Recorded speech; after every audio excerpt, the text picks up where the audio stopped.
Right, hi guys, and welcome back to another video on Bluebeam. Right, so for today we're going to be talking about settings. Right, so your settings can be found on the left hand corner. For those using the latest version right now, it's under the Review tab on your left hand side under Preferences. Right, so one thing we're going to talk about today under the General tab, okay, we're going to be talking about spelling. Alright, so you may have noticed whenever you fill in some wordings, let's say on your label, on your subject, or at your custom column, you notice that there are some lists of wordings that are based on your past entries. They will have something there what you call autocomplete. Right, the issue with that is that time after time when you add in different entries, some unwanted entries may pop up. And you may end up having to sift through many different autocomplete entries. Right, so let's see something for example.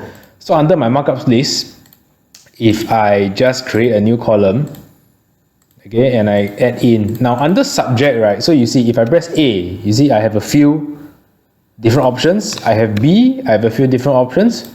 Right, C, I have different. Right, so if you see from here, there are some things that I obviously will need, and some of them may not need that much. Right, for example, you see I have cable trace and cable trace with a caps lock there. Right, so preferably I wouldn't want the one without caps lock. Okay, so now how do you actually remove this? Right, so let's go back to your preferences at your top left hand corner. Right, so let's go back to the General tab under Preferences, under Spelling. Right, okay, now this is the option, Enable Autocomplete. Now, if you do not want any of the options to appear at all, you can just toggle this off and then it will never pop up with any suggestion at all. Right, but the recommendation is that you should keep it there because it is useful. So what you can do instead is that you turn it on, click on Manage.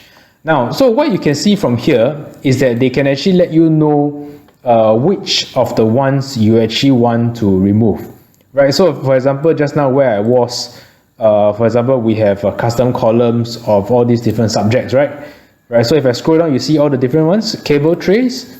Now, for some reason, I have double cable trace as well. So I may want to remove this too. So it's just only cable trace. Right, so this is actually more recommended to have a balance, to remove certain ones that you do not need and then keep only the useful ones also. Right, so continuing on this, let's talk about the user, right? So sometimes when you actually use your markups, whether it's a measurement or whether it's just a comment, you notice that there's always this author, right? And some of you, your IT may have set it up for you. Your author may be some funny looking name, can be PC01, can be USPC002. Right, so if you want to toggle and change this author naming here, you go back to Preferences, under General, it is under here, under the area called User. Right, so once you change this, your markups and all your other author under the author column, they will follow this user over here. Right, so this will help you when you are collaborating on Studio. When you communicate with people as well, they can see very clearly that, hey, this is the person I am communicating with. The author will be clearly stated there.